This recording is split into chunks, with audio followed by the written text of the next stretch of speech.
તારીખ 2/9/1992 શ્રી પરમાત્મા પ્રકાશ ગાથા 43 ઉપર પૂજ્યભાઈ શ્રી શશીભાઈનું ગ્વાલિયરમાં પ્રવચન. સળંગ પ્રવચન નંબર 12. गाथा 43 की भावार्थ पर पूज्य गुरुदेव श्री का ये प्रवचन है. द्रव्य दृष्टि प्रकाश के द्वितीय खंड में ये प्रकाशित किया गया है. क्या कहते हैं गुरुदेव कि यद्यपि पर्यायार्थिक नय से भगवान आत्मा माने कारण शुद्ध परमात्मा. भगवान आत्मा माने कारण शुद्ध परमात्मा ध्रुव प्रभु है. अंतर में विराजमान ध्रुव प्रभु है. उसको अवस्था का उत्पाद व्यय होना ऐसा नहीं है. पूर्व अवस्था का वर्तमान अवस्था का उत्पाद होना और पूर्व अवस्था का अभाव में व्यय होना, फिर नई अवस्था का उत्पाद होना, यह ऐसा पर्याय का जो परिणमन है वो ध्रुव द्रव्य में नहीं है. क्या कहते हैं? वो ध्रुव द्रव्य में नहीं है. तो ये जो ध्रुव द्रव्य है ये कोई तीसरी चीज नहीं है, दूसरी चीज नहीं है. ये हमारा स्वरूप है. क्या है? ध्रुव द्रव्य है सो मैं हूं, ऐसा लेना है. कैसा लेना है?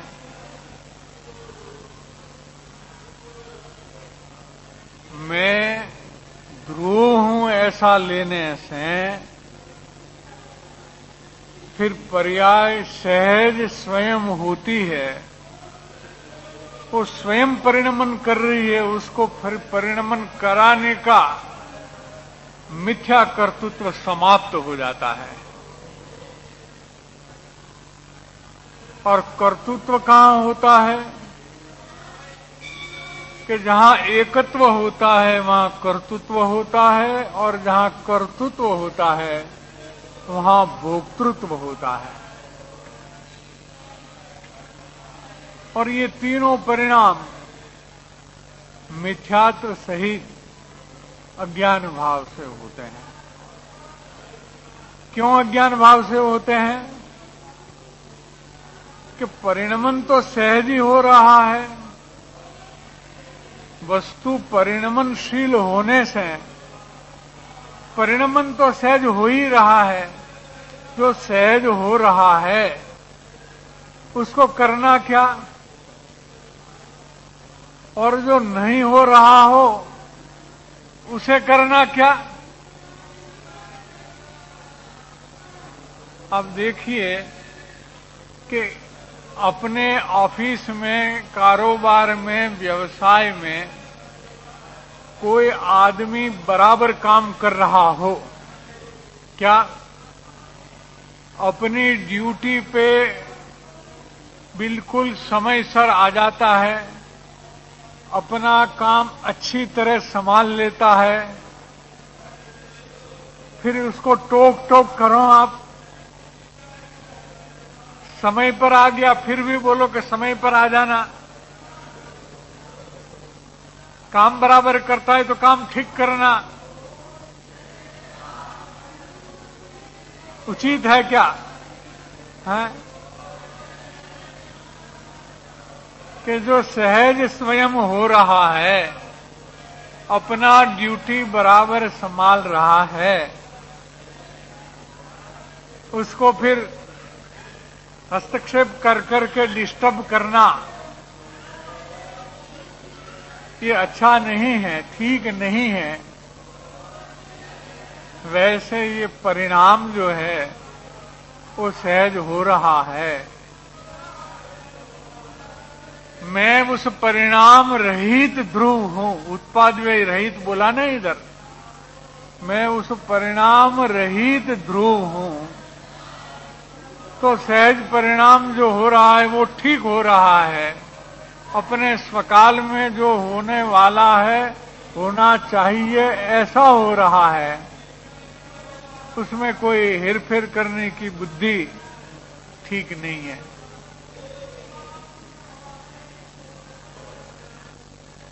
यहां तो कहते हैं कि पर से तो भिन्न मेरा स्वरूप है ही। पर से तो द्रव्य क्षेत्र काल भाव से मैं भिन्न हूं ही, लेकिन पर्याय भी ध्रुव वस्तु में नहीं है या मेरे में नहीं है। ध्रुव वस्तु में नहीं है इसका मतलब मेरे में नहीं है। वस्तु में कर्म नहीं है, शरीर नहीं है, पुण्य पाप के परिणाम भी नहीं है, पुण्य पाप रूप भाव भी नहीं है, और उत्पाद व्यय रूप पर्याय भी वस्तु में नहीं है, मूल चीज में नहीं है, क्योंकि वो तो स्वभाव सामर्थ्य स्वरूप है।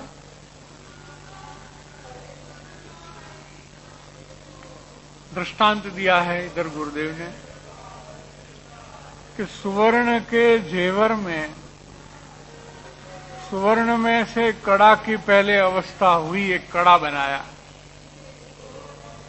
पीछे कुंडल आदि जो है दूसरी अवस्था बनाई, उसको तोड़ करके वही सुवर्ण में से। लेकिन जो सुवर्ण है वो तो उत्पाद व्यय रहित है। अगर वो त्रिकाल उत्पाद सहित होता तो फिर इस कड़ा में से कुंडल नहीं बनता। क्या ये जो सुवर्ण है वो त्रिकाल उत्पाद सहित रहता या होता तो फिर वो कड़ा में से कुंडल नहीं बन पाता, क्योंकि उसका व्यय नहीं हो पाता, नहीं हो सकता। इसलिए जो सुवर्ण है वो उत्पाद व्यय से रहित है। उत्पाद व्यय से सहित होने पर भी उत्पाद व्यय से रहित है। उपलक दृष्टि से, ऊपर ऊपर की दृष्टि से ये बात थोड़ी विचित्र लगती है। जो एक है वही अनेक है, जो अभेद है वही भेद रूप है, और जो उत्पाद व्यय सहित है वही उत्पाद व्यय रहित भी है। तो ये बात थोड़ी विचित्र लगती है, लेकिन सरलता से समझने का प्रयास करें तो समझ में आ सकती है, नहीं समझ में आवे ऐसी नहीं है।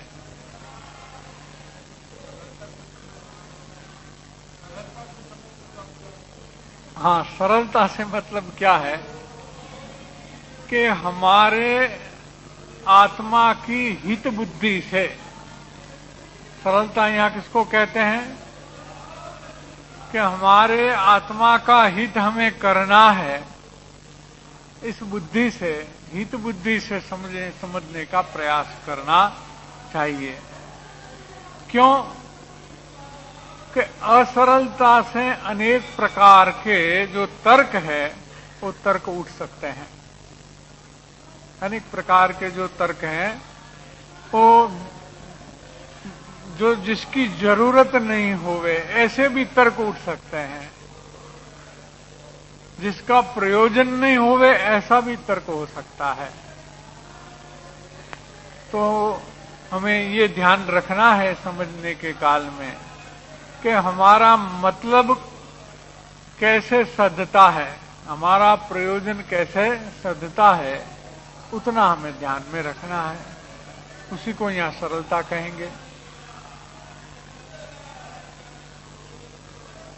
अब कहते हैं कि आत्मा एकिला ध्रुव पिंड पड़ा है। क्या है? त्रिकाल आत्मा एकिला ध्रुव पिंड पड़ा है। उसमें राग विकल्प उत्पाद व्यय नहीं है। इसलिए राग विकल्प पर्याय पर का लक्ष्य छोड़ दें। क्या है? ये ध्रुव का लक्ष्य कराते हैं। अनादि से संसार में जीव को राग का लक्ष्य है, राग के विषयभूत पर द्रव्य का लक्ष्य है। मैंने अपने उत्पाद व्यय रूप पर्याय का लक्ष्य है। तीनों पर है। एक न्याय से तो ध्रुव के आगे मैं ध्रुव हूं तो ये तीनों पर है, तो उसका लक्ष्य छोड़ देना है। देखिए, ये परिणमन का जो दौर चलता है, जिसके दौरान हर जीव का परिणमन चलता है, वो लक्ष्य के दौरान चलता है। क्या हम शास्त्र पढ़ते हैं, स्वाध्याय करते हैं, तो हमारा लक्ष्य कहां है? इस पर इसका फल होगा। अगर हमारा लक्ष्य हमारी ध्रुव आत्मा पर है, तो हमारे परिणमन में शुद्धि होगी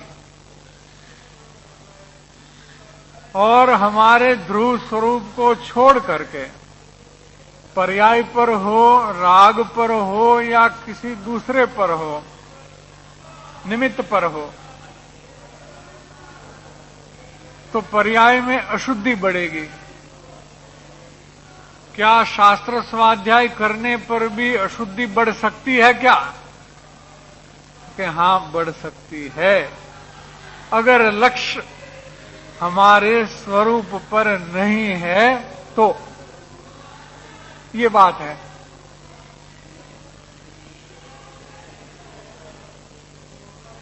इसलिए ये लक्ष्य छुड़ाने के लिए कहा है।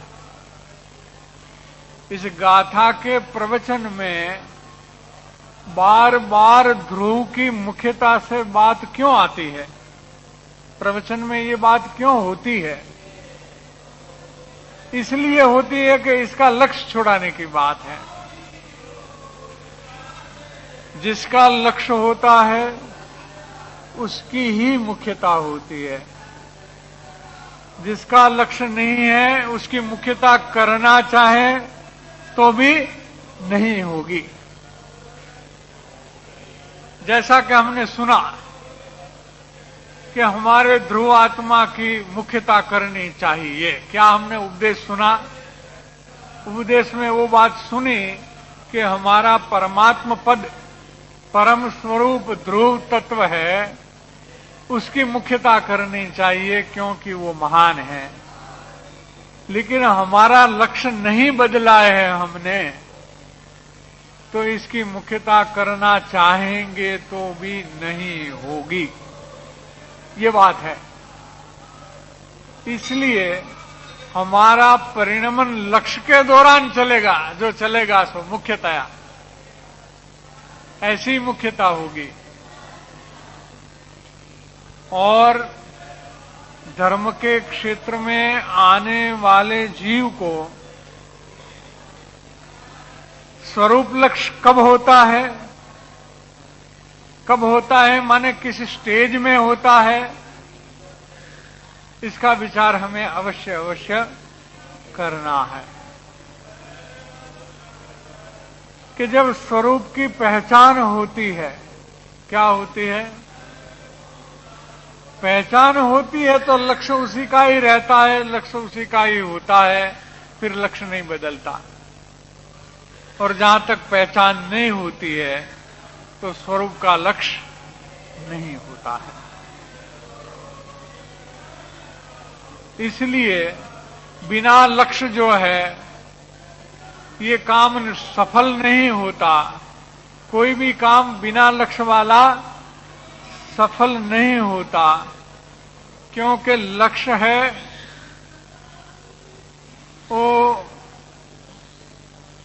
एक ऐसी परिस्थिति है कि वहां आत्मा रहता है। जहां लक्ष्य है वहां आत्मा रहता है। जहां भी लक्ष्य है वहां उसी का आत्मा है, समझो। वो आत्मा बन जाता है, लक्ष्य का विषय है।